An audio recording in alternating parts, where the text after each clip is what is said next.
Cet homme ne mourra jamais. Vous avez bien entendu. Il est mort non pas une, 2 ou 3 fois, mais 6 fois, et il est revenu à la vie.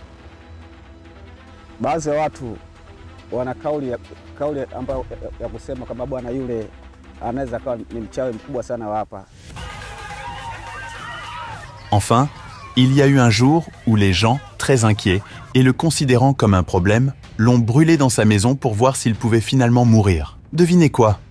Il a été brûlé et ne pouvait plus respirer à cause de la fumée. Il est mort ce jour-là, mais me voici avec lui aujourd'hui. Je l'ai vu de mes propres yeux. Nous étions venus pour l'enterrer, mais juste avant que la cérémonie ne commence, il est sorti du cercueil. Ce n'était pas la seule fois.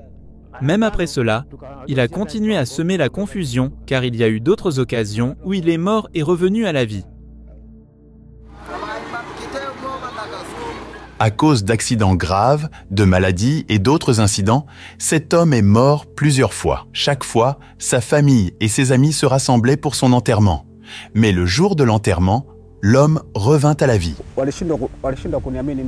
La vie a continué, mais je sentais qu'il y avait quelque chose qui n'allait pas dans ma vie. Chaque fois que je mourais et revenais, mon corps se sentait très étrange. À cause des nombreuses sorcières dans notre région, les gens ont commencé à me traiter comme si j'étais un sorcier. Comment est-ce possible? Est-il immortel ou a-t-il des pouvoirs spéciaux? Comment les gens le traitent-ils? Toutes ces questions m'ont conduit en Tanzanie pour découvrir si ce qui se dit est vrai. Moi non plus, je n'y croyais pas, mais j'ai accepté après l'avoir rencontré et avoir eu cette conversation. Je m'appelle Ismail Azizi. J'ai 40 ans et je vis à Ukéléwe, en Tanzanie, où je suis né. Je suis né avec des frères et sœurs, mais maintenant je suis seul et je n'ai ni femme ni enfant à cause des épreuves que j'ai traversées. Je n'ai pas grandi dans une famille aisée. Nous étions très pauvres. Je n'ai pas pu poursuivre mes études, ce qui a affecté mes chances de devenir riche ou de réaliser quelque chose de spécial. Malgré mes rêves de devenir riche, mes luttes dans la vie ont rendu cela impossible.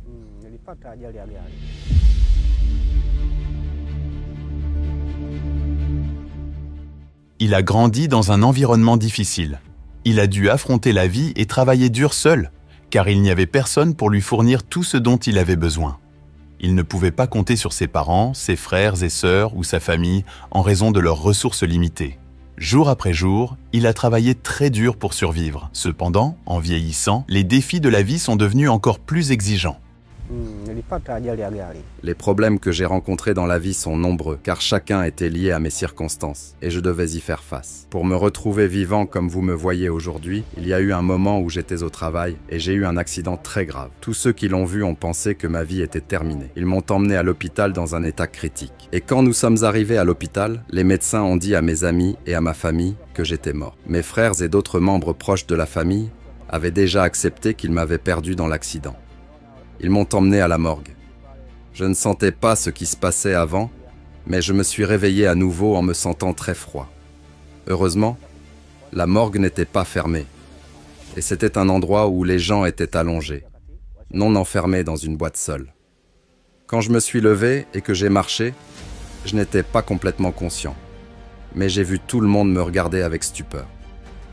Bientôt, ma famille est venue me chercher et m'a ramené chez moi. C'était une nouvelle choquante de voir une personne morte revenir à la vie, quelque chose que l'on entend généralement uniquement dans les livres. D'un côté, la famille était heureuse de voir Ismail vivant à nouveau, mais de l'autre, cela causait une grande confusion et une immense peur parmi les personnes qui connaissaient les détails de ces funérailles, qui avaient déjà été préparées.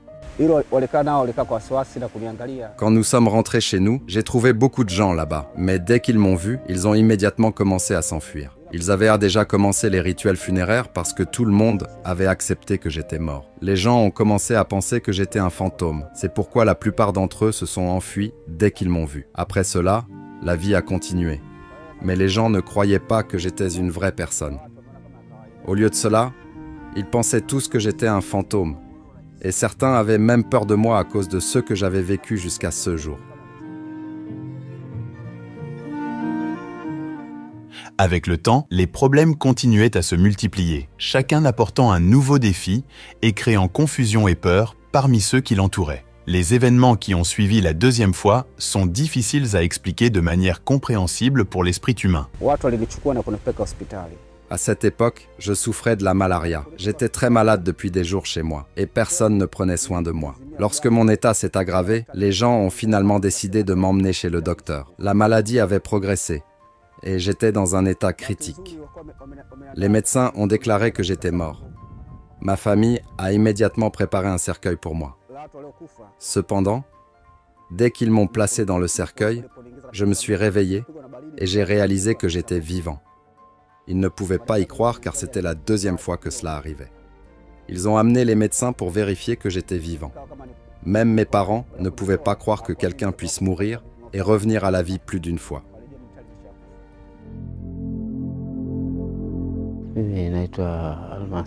Je m'appelle Almansi, je suis né ici et je connais cet homme très bien.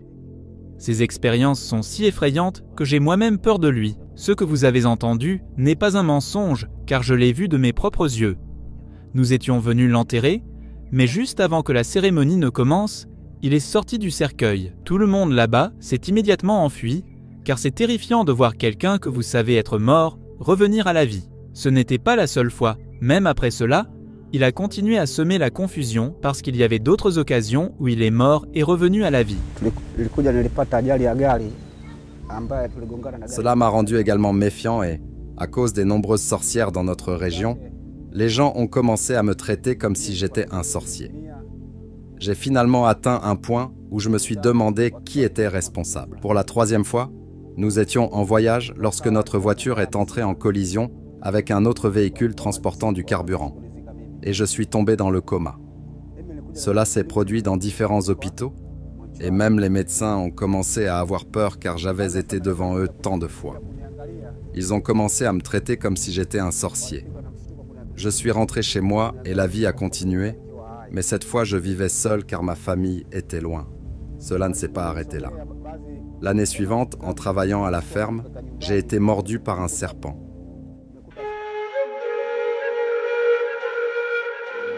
Cette fois-ci, beaucoup de gens, y compris sa famille, croyaient qu'il était vraiment mort. Ils se sont rassemblés à nouveau et ont planifié ses funérailles. Cependant, le jour où ils sont allés récupérer son corps à l'hôpital est devenu le jour le plus terrifiant de leur vie. Son vieil ami se souvient d'être parmi ceux qui sont allés chercher le corps ce jour-là.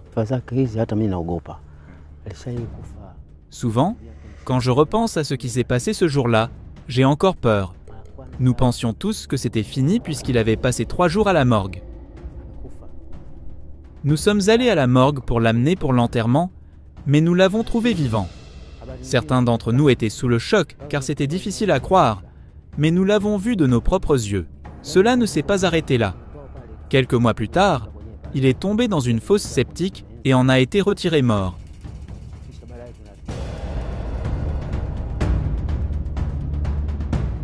C'était la 5e fois que cet homme mourait puis revenait à la vie. Dans la région où il vit, les gens ont commencé à le traiter comme un sorcier, tandis que d'autres croyaient qu'il était sous la protection de Dieu. Cependant, la plupart des gens ont commencé à le voir comme un sérieux problème.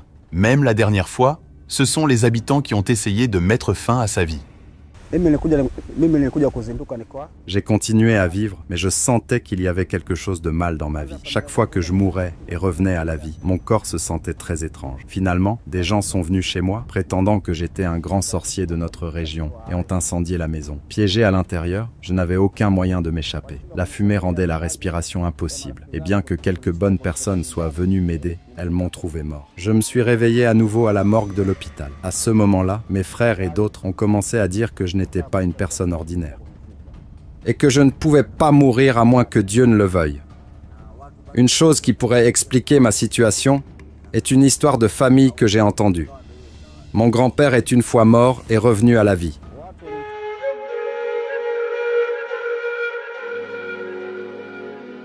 Aujourd'hui, il mène une vie solitaire, faisant tout son possible pour survivre dans une petite maison ancienne, sans voisins ni personne autour de lui. Il prend soin de lui-même et fait tout le travail ménager seul, sans l'aide de ses proches ou amis. Chaque jour est une lutte, mais il parvient à continuer malgré l'isolement et les difficultés. Mais l'immortalité supposée de cet homme est-elle vraiment un problème pour les autres ? Ou est-ce juste une perception dans l'esprit de ceux qui l'entourent? Tout le monde s'est enfui de peur. Et maintenant, chaque fois que nous le voyons, nous courons car nous ne pouvons pas croire qu'il est humain. En général, il n'y a pas de problème avec lui. Il sait bien s'entendre avec les gens et nous n'avons jamais entendu parler de lui faisant quelque chose de mal. Les gens ont peur de lui à cause de ce qui s'est passé, mais ce n'est pas une mauvaise personne dans la société. Je ne pense pas que les attitudes des gens changeront parce que c'est effrayant de vivre avec quelqu'un qui est mort 6 fois et revenu à la vie. Ce que je peux dire, c'est que je ne regrette pas d'être comme ça, mais je m'inquiète de ne pas mourir parce que chaque fois que je meurs, je reviens. Je n'apprécie plus de vivre comme ça car je n'ai pas les mêmes opportunités que les autres. Les gens ont peur de moi, donc je ne peux pas trouver un emploi ou gagner de l'argent comme les autres. Je considère mourir et revenir à la vie comme une grâce de Dieu. D'un côté, je ne suis pas un être spécial immunisé contre la mort, mais c'est un don de Dieu. La façon dont les gens se comportent envers moi est un problème, mais j'ai un conseil pour eux. Vivez bien avec les autres, même si vous avez des problèmes. Mettez Dieu en premier. Et ne faites pas de mal à ceux qui vous entourent car parfois ce qui se passe échappe à leur contrôle. Malgré ses expériences incroyables et terrifiantes, il était resté une personne gentille et douce. Nous sommes tous uniques à notre manière. Nous ne devrions pas toujours craindre ce que nous ne comprenons pas. Au lieu de cela, nous devrions reconnaître que chacun a ses propres luttes et traiter les autres avec respect peut faire une grande différence.